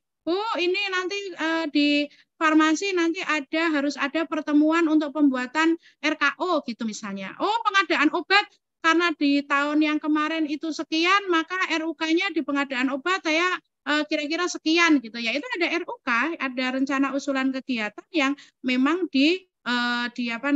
diusulkan oleh masing-masing klinik ya. Jadi sehingga nanti akan terbentuk susunan seperti rencana anggaran atau rencana visi anggaran di tahun itu ya. Termasuk di sini adalah muncul indikator kinerja. Jadi kita menyusun indikator, menyusun ini SK terkait dengan penetapan indikator. Ini nanti yang akan menjadi pegangan bagi klinik. Sebetulnya kita di dalam melakukan pekerjaan klinik itu atau melakukan pelayanan klinik itu janjinya sudah sesuai apa belum? Lah menilai apakah klinik itu sudah memenuhi dari kinerjanya itu dengan apa? Ya mestinya ditetapkan dulu indikator kinerjanya seperti apa. Ya, ini memang tidak ada di EP, tapi ini nanti akan banyak sekali menjelaskan terkait dengan PDSA di klinik. Nanti akan banyak sekali menjelaskan terkait dengan itu. Ya, nah kalau sudah, nah ini bedanya. Kalau RUK itu tidak disahkan. Kalau ini disahkan.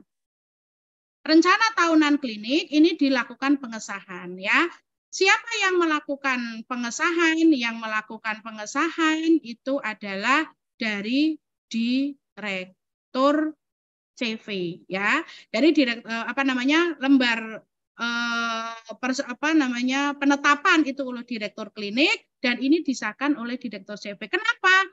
Karena yang istilahnya yang memberikan anggaran kan pemilik ya. Jadi itu disahkan oleh pemilik. Ini jadi ada pengesahannya seperti ini ya. Ini saya akan berikan contoh terkait dengan rencana tahunan. Nah, sebelum di rencana tahunan, salah satunya tadi kan saya sampaikan bahwa salah satu dasar untuk melakukan penyusunan rencana tahunan adalah berdasarkan apa? Berdasarkan hasil pencapaian dari tahun sebelumnya.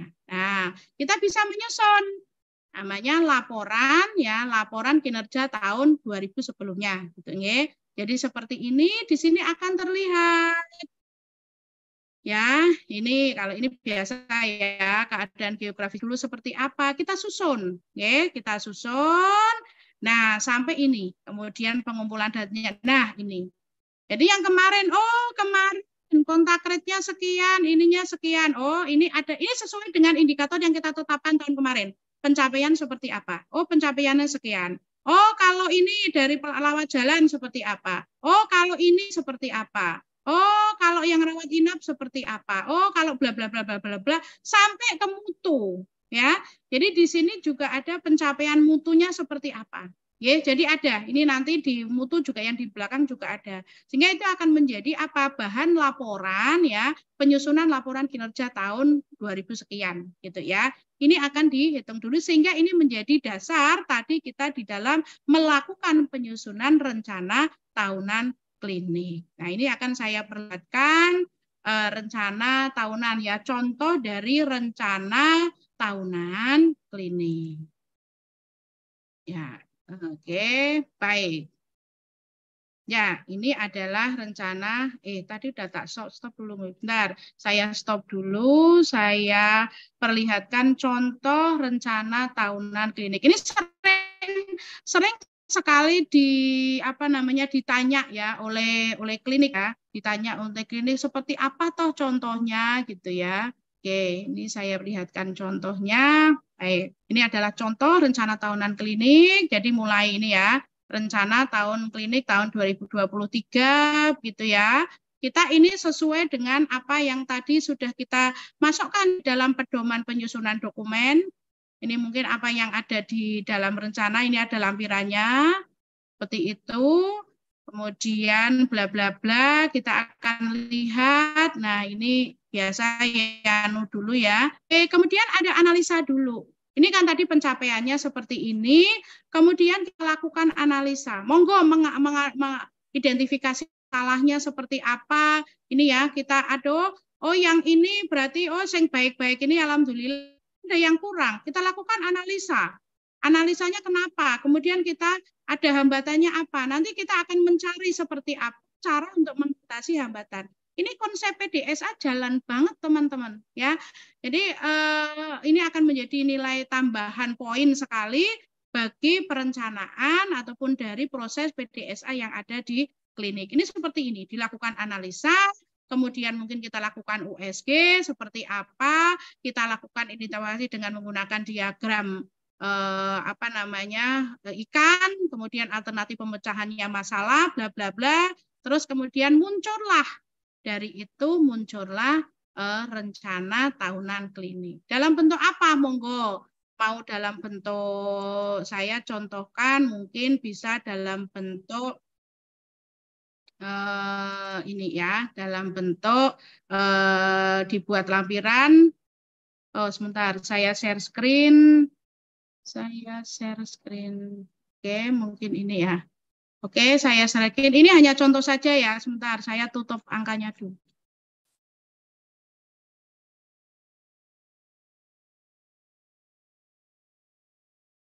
Saya tutup angkanya dulu sebentar. Ya, ya. Ini mungkin bisa kita lihat dalam bentuk ini. Nanti akan saya perlihatkan seperti ini. Ini sudah di breakdown ya. Jadi rencana tahunan itu sudah kita breakdown. Kita buat itu tadi semuanya dari usulan, dari dari ada target yang tidak tercapai dari semua, termasuk yang harian, yang memang rutin harus dilakukan ya. Nah, ini nanti akan menjawab beberapa yang di akreditasi itu harus ada. Contoh misalnya, ternyata di analisa di bab 1 di TKK itu ada beberapa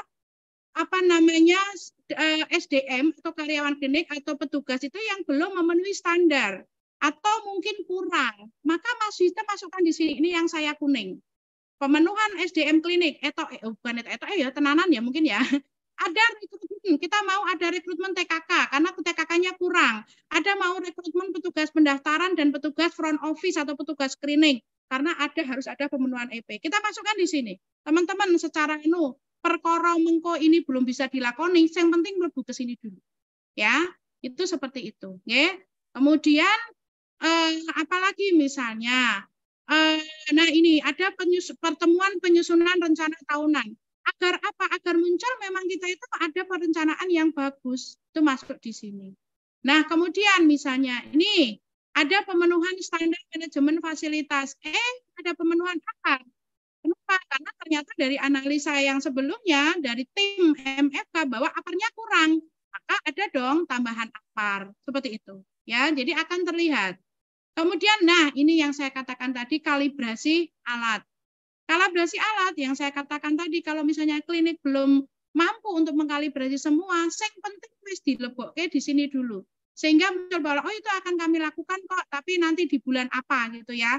Oh ternyata nanti di bulan September gitu, misalnya seperti itu. Nah, kemudian di MFK, di manajemen fasilitas itu ada terkait dengan bahwa alat dilakukan maintenance dengan di sini. Akan ada justifikasi program MFK bahwa ini loh ada maintenance AC, itu muncul di sini. Sehingga kita bisa enak saja menjawab ketika benar klinik mau melakukan pemenuhan di MFK. Kemudian salah satu EP di PKP 15 tentang farmasi. Kan klinik harus punya perencanaan ya. Klinik harus punya perencanaan termasuk klinik harus mempunyai formularium obat. Nah, ini di sini muncul ada rapat evaluasi formularium karena kita udah punya formularium, ada rapat evaluasi formularium muncul di sini. Sehingga ini bisa menjadi justifikasi ya ibaratnya seperti itu. Termasuk ada program mutu yang ada di sini. Termasuk mungkin ya ini tak lihat. Ini nanti hubungannya dengan mutu di laboratorium. Kan di PKP yang terkait dengan laboratorium kan harus ada PMI sama PME. Sama PME. Jadi orang ngapusi tenanan ngono gitu ya. Nah, salah satu trik dari dokter TW dulu juga sing larang-larang kuwi ora sah di pemenuhan misalnya terlalu berat ora usah dipenuhi sik tapi lebokke di sini. Contoh misalnya pembuatan IPAL. Masukkan aja dulu di sini perkara nanti mbuh kapan dilakoni mengkosek gitu ya. Seperti itu. Termasuk ini program mutu. Oh, program diklat. Oh, nanti ada pelatihan ini muncul semua. Oh, di program mutu. Ini loh, ada rapat tim PPI, ada rapat tim keselamatan pasien, ada rapat tim manajemen risiko, dan seterusnya. Ya, jadi ini menjadi ini ada FMEA, ya, ada FMEA dan seterusnya, sehingga ini bisa menjadi salah satu juga menjadi justifikasi selain ini memang menjadi program kita yang memang akan kita laksanakan benar, gitu ya. Jadi ini, nah kemudian ini bisa di breakdown di apa namanya? Ini bisa di breakdown setelah ini ya, setelah waktunya ini. Nanti bisa di breakdown Januari, Februari, Maret, April, dan seterusnya. Sehingga nanti ini juga akan bisa menjadi monitoring bagi klinik dalam setiap bulan, kira-kira bulan-bulan apa, kegiatan-kegiatan apa, atau ya intinya rencana-rencana apa yang belum terlaksana di bulan itu. Jadi akan bisa menjadi bahan monitor bagi klinik. Ya. Jadi seperti itu, saya coba tadi kayaknya share-nya udah habis ya, sebentar. Saya masuk ke sini lagi, ya. Jadi ini ya tadi terkait dengan rencana bisnis, anggaran atau rencana tahunan gitu ya. Jadi tidak hanya memenuhi dokumen akreditasi ya teman-teman, tapi ayo kita mencoba untuk mendandani ya terkait dengan perencanaan di klinik. Jangan sampai klinik itu main gelundung sampai naik itu nggak ada target, nggak ada tujuan, nggak ada apa enggak. Tapi kita memang harus sudah menetapkan itu dulu ya. Baik, itu mungkin sudah selesai untuk sesi 1, yaitu mulai dari tadi dokumen, pengendalian dokumen, sampai ke Renstra dan rencana tahunan. Nanti yang sesi kedua kita akan bicara tentang kerangka acuan program dan rekaman. Itu dulu, saya kembalikan dulu ke Dr. Akil. Silakan, Dokter. Ya, terima kasih Dokter Rita, luar biasa, komplit banget ini. Kami mulai nggih pertanyaannya. Yang pertama, Dokter. Misal kita sudah membuat SK penetapan dokumen eksternal, ternyata di tengah jalan ada Permenkes baru. Berarti harus buat lagi SK perubahan atau bagaimana? Ya, matur nuwun.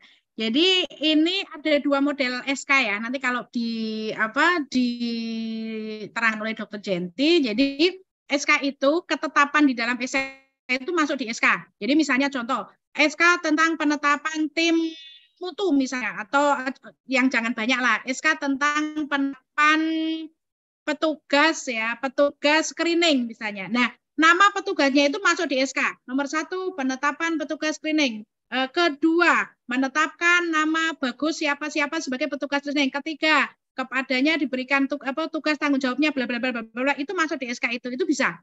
Kemudian model yang kedua itu adalah bahwa SK-nya itu hanya penetapan, dan yang isi dari SK itu adalah lampiran, masuk di lampiran. Jadi tadi menetapkan menunjuk petugas screening. Petugas tersebut dengan sesuai yang ada di dalam lampiran, bla bla bla, nanti baru lampiran. Sehingga di lampirannya itu nanti muncul bahwa petugas screening itu ditunjuk adalah nama Sopo Bagus, kemudian tugasnya ini. Nah, kalau yang model kedua ini itu kita bisa ketika terjadi perubahan, maka cukup yang diubah adalah lampirannya saja.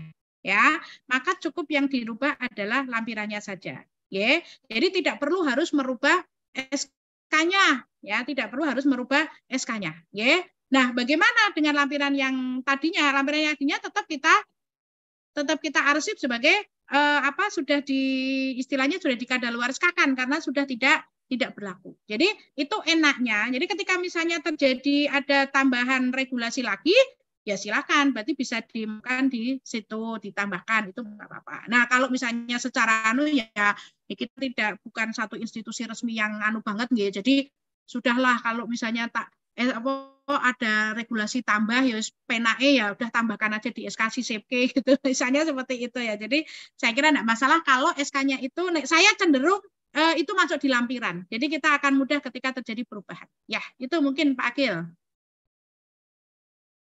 Baik. Untuk pertanyaan yang kedua, untuk logo yang kiri kanan, ini mungkin di SOP, apakah ada aturan SOP, bakunya, misal logo klinik dan ya. menggunakan logo Bakti Usada? Monggo, Dok. Ya, atau nuwun. Oke, kalau aturannya itu yang ada di pedoman penyusunan dokumen akreditasi dari Kemenkes yang tahun 2017, itu memang di situ dituliskan bahwa yang sebelah kanan, aduh saya kalau nulis kanan kiri bingung ya.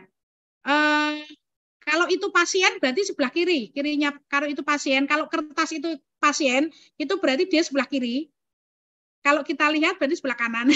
Intinya pokoknya yang gini, kalau itu kertas pojok kanan atas, yang sebelah pojok kanan ke atas, itu adalah logo klinik. Yang sebelah pojok kiri atas itu adalah logo pemilik di atasnya, gitu ya. Nah, aturannya seperti itu. Ya, jadi kalau di pedoman penyusunan dokumen akreditasi kita langsung aja tetapkan kiri adalah logo klinik kayak gini, kanan atau sisi ini ya, pokoknya itu adalah logonya PKFI seperti ini, gitu ya. Jadi langsung ditetapkan agar biar mudah. Nah, apa boleh kami kanan itu pakai logo klinik, yang kiri pakai logo Bakda, Bakti Husada itu Kemenkes ya. Monggo kalau memang mau pakai itu enggak apa-apa, yang penting dimasukkan di dalam pedoman penyusunan akreditasi. Tapi kalau saran saya, dan nanti jenengan juga menyarankan ke klinik yang didampingi oleh PKFI, silakan ini sebagai apa ya? Tanda. Iki loh, Dok, surveyor dari Labklin, saya dulu yang dampingi PKFI loh. Kan ya nyuwun pemaafan, kata Pak TW itu pemaafan gitu. Jadi seperti demikian ya.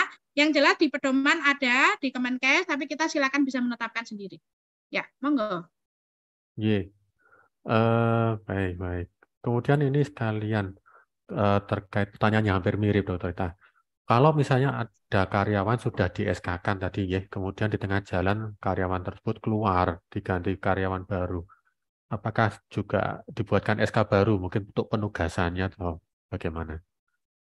Ya, boleh kalau mau dibuatkan baru boleh. Tapi jenengan kalau karyawannya mlebah metu SK.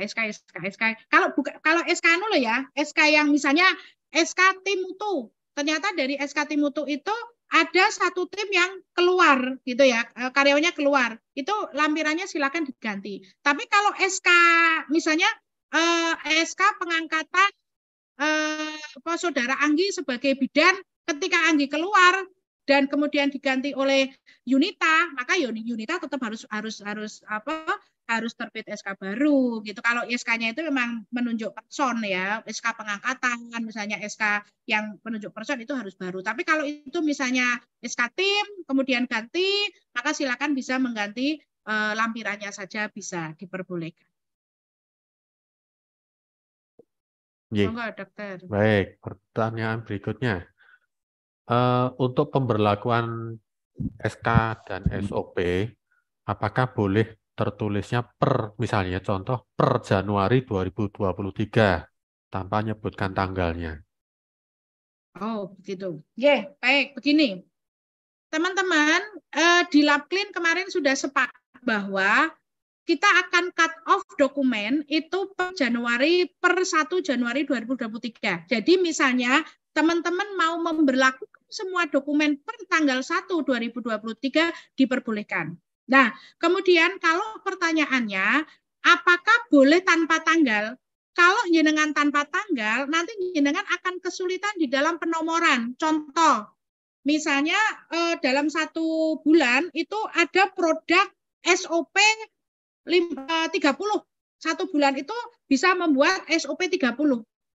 Kalau tidak ada tanggalnya, jenengan akan kesulitan di dalam memberikan nomor. Kan SOP itu masing-masing harus diberikan nomor. Nomor SOP yang keluar pertama itu nomor yang muda, kemudian keluar kedua nomor urut berikutnya, keluar ketiga nomor urut berikutnya. Mestinya kan itu ada tanggalnya. Kalau nggak ada tanggalnya akan sulit ya. Jadi tetap harus ada tanggalnya. Nah, gimana Dok? Harus tanggal per Januari apa harus Desember? Silahkan kalau mau per Januari enggak apa-apa. Kita sudah sepakat bahwa cut off-nya per Januari boleh. Tapi jangan lupa begini, tata urutan penanggalan, makanya harus ada satu orang yang memang digasi untuk melakukan pengendalian dokumen. Jadi seperti ini, misalnya dibuat SK-nya tentang apa? SK tentang misalnya apa ya? SK tentang pedoman pelayanan KIA. SK pedoman pelayanan KIA. Turunannya itu adalah SOP pemeriksaan ibu hamil, ya. SOP perlindungan ibu hamil. Kita tahu bahwa SOP itu adalah anak, SK itu adalah induk. Jangan sampai anak itu lahir sebelum induk. Jadi ketika memberikan tanggal podo-podo Januari, maka real kenyataan mungkin jane SK-ne wis digawe sik.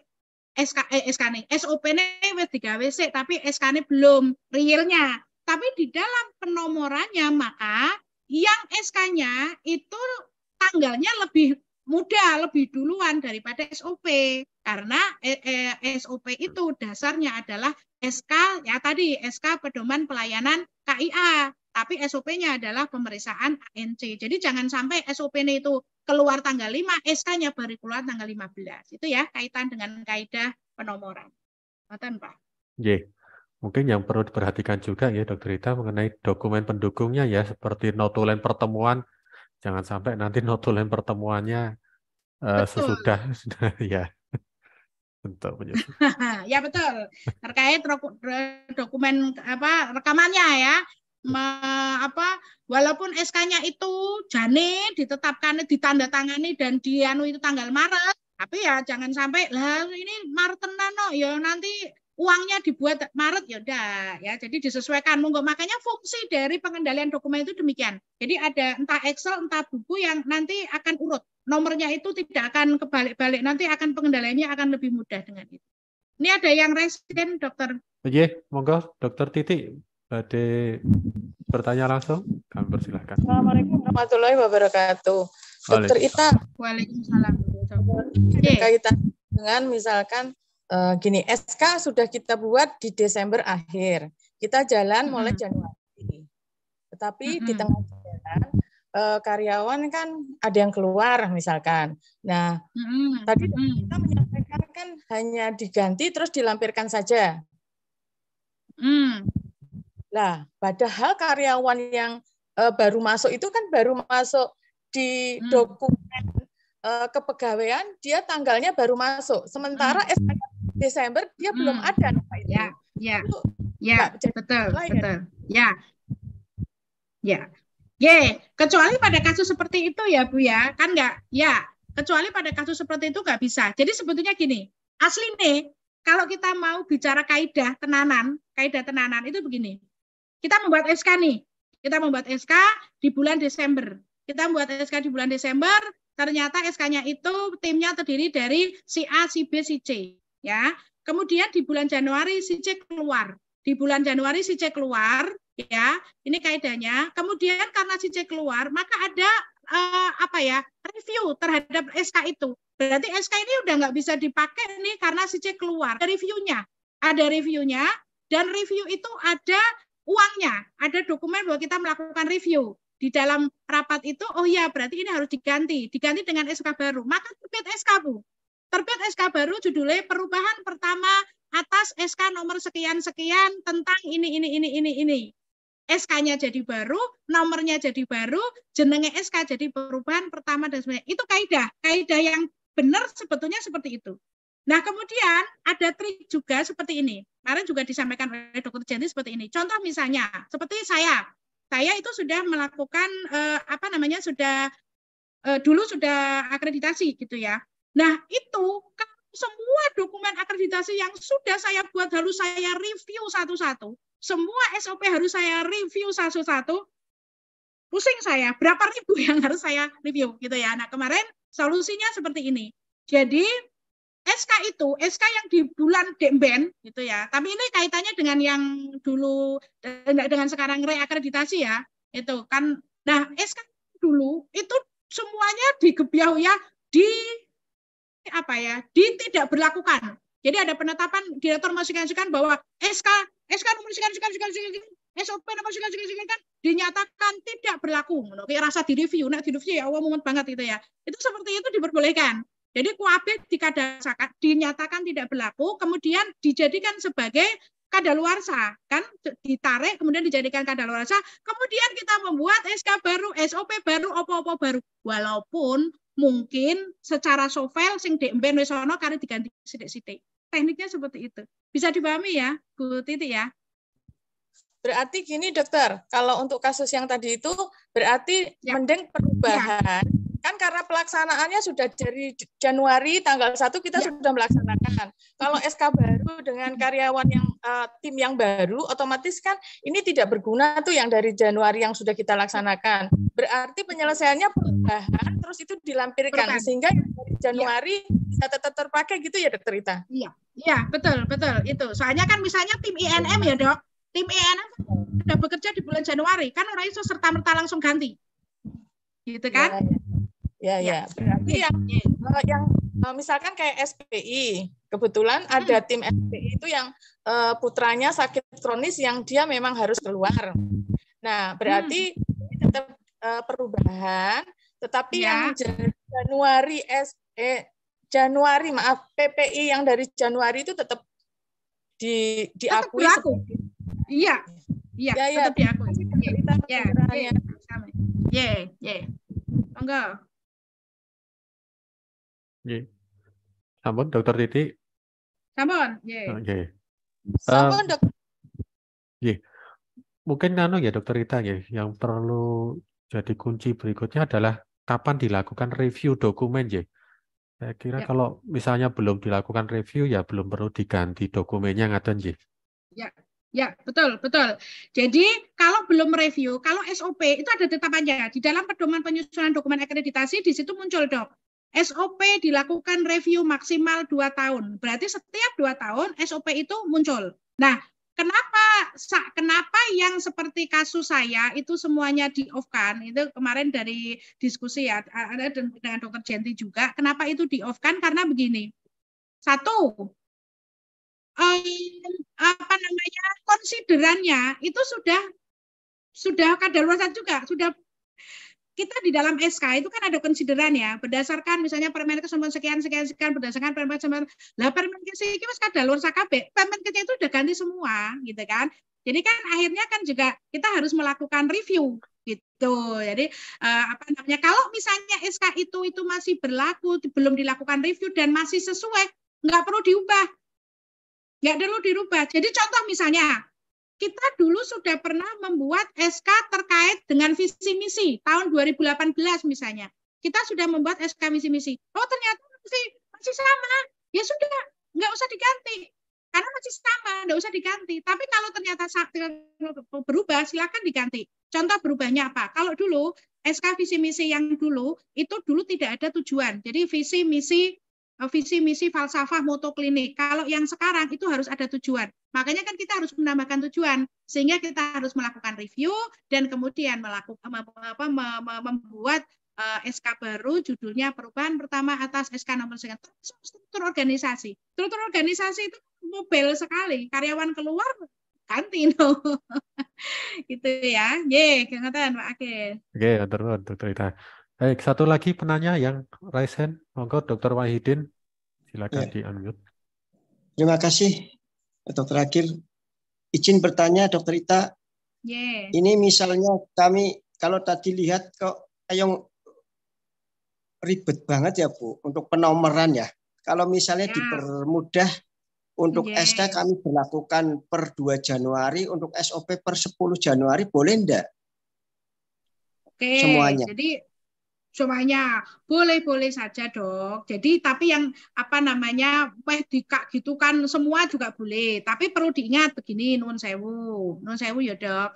Misalnya kita di klinik ada 50 SK misalnya. Mungkin enggak itu ditetapkan dalam 1 hari. Misalnya Dok, seperti itu. Monggo. Jadi kalaupun tidak 1 hari misalnya sudah SK tak tetapin kabeh Januari kabeh gitu. Tapi SOP Maret kabeh misalnya, itu mungkin lebih aman.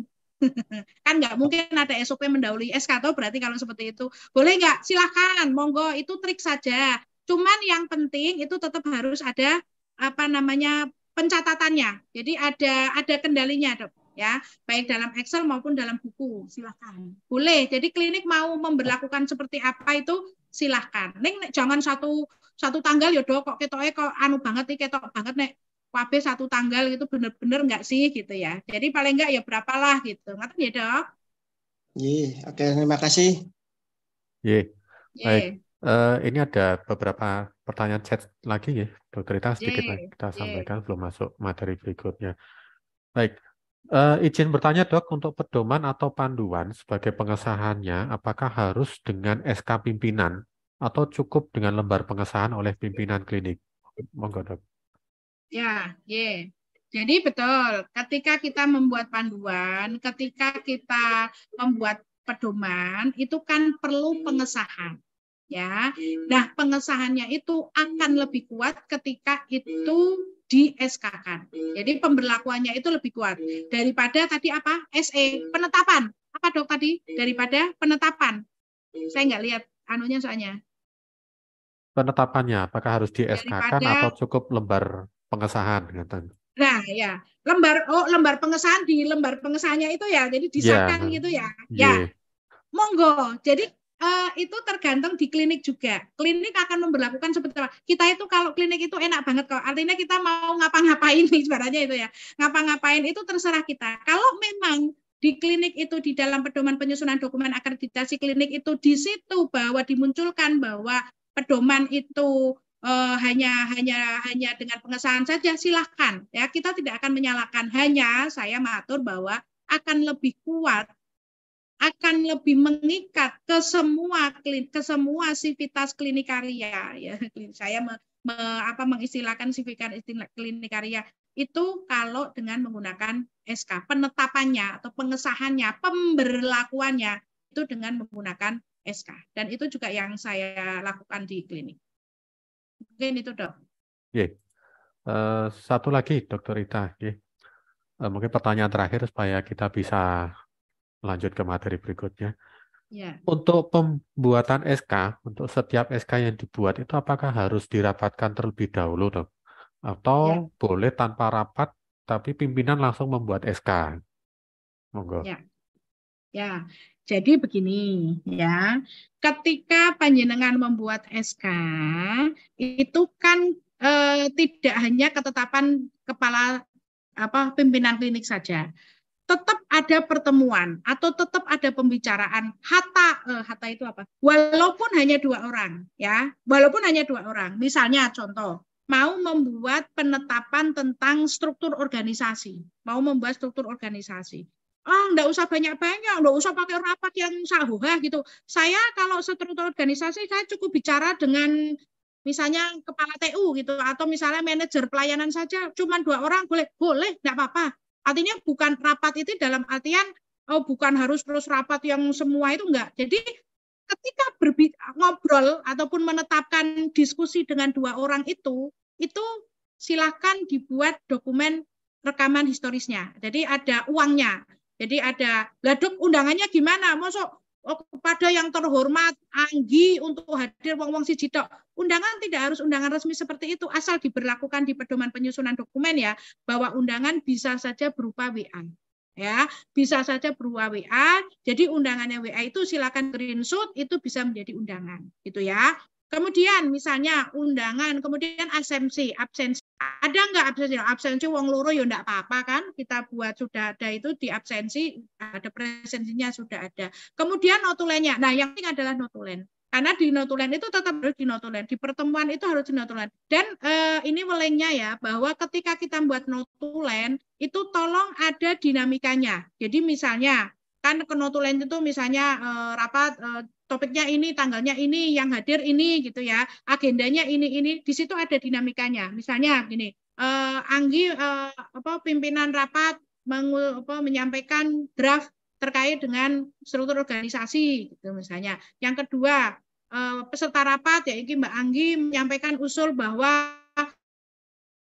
lebih baik untuk yang struktur organisasi ditambahkan tim utuh, walaupun itu hanya timnya saja, tidak di breakdown di sub-sub timnya, gitu misalnya. Sepakati, jadi ada dinamikanya. Itu yang lebih baik notulen itu. Jadi bukan hanya kayak kesimpulannya saja itu tidak, tapi dinamika di dalam rapat itu, pembahasan itu muncul di dalam notulen. Jadi rapat dalam hal ini bukan tidak harus rapat yang resmi seperti apa ya. Rapat dalam hal ini adalah bagaimana rekaman histori bahwa SK itu memang dibahas dan kemudian ditetapkan ataupun dibahas dan kemudian muncul sebuah kesepakatan bahwa ini akan menjadi sebuah SK yang akan diterbitkan dan disahkan oleh pimpinan. Itu mungkin Pak Akil. matur nuwun Dokter Rita. Baik, dan mungkin juga klinik sebaiknya menyiapkan stok foto yang banyak gitu. Oke. Jadi Ya. sewaktu-waktu dibutuhkan fotonya bisa Ini langsung pengalaman, diambil. pengalaman ya dok. Tapi kalau sekarang harusnya nggak boleh seperti itu karena kita sudah tersistem ya. Pengalaman saya dulu ini cuma anu aja ya. Jadi saya karena awal kita juga nggak tahu ya bahwa semua itu harus ada rekaman, harus ada dan sebagainya. Kita sampaikan kepada anak-anak besok semuanya datang bawa baju 3, kerudungnya 7. Bawa baju 3, kerudungnya 7.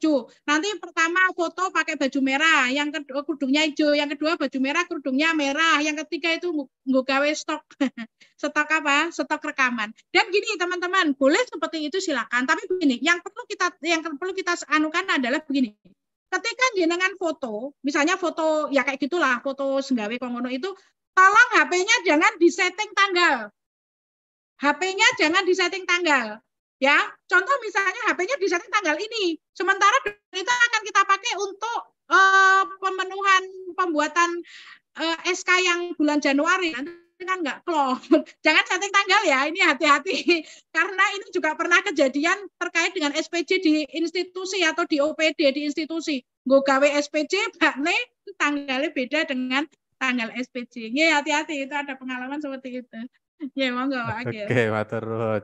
Luar biasa. Matur nuwun Dokter Rita, monggo.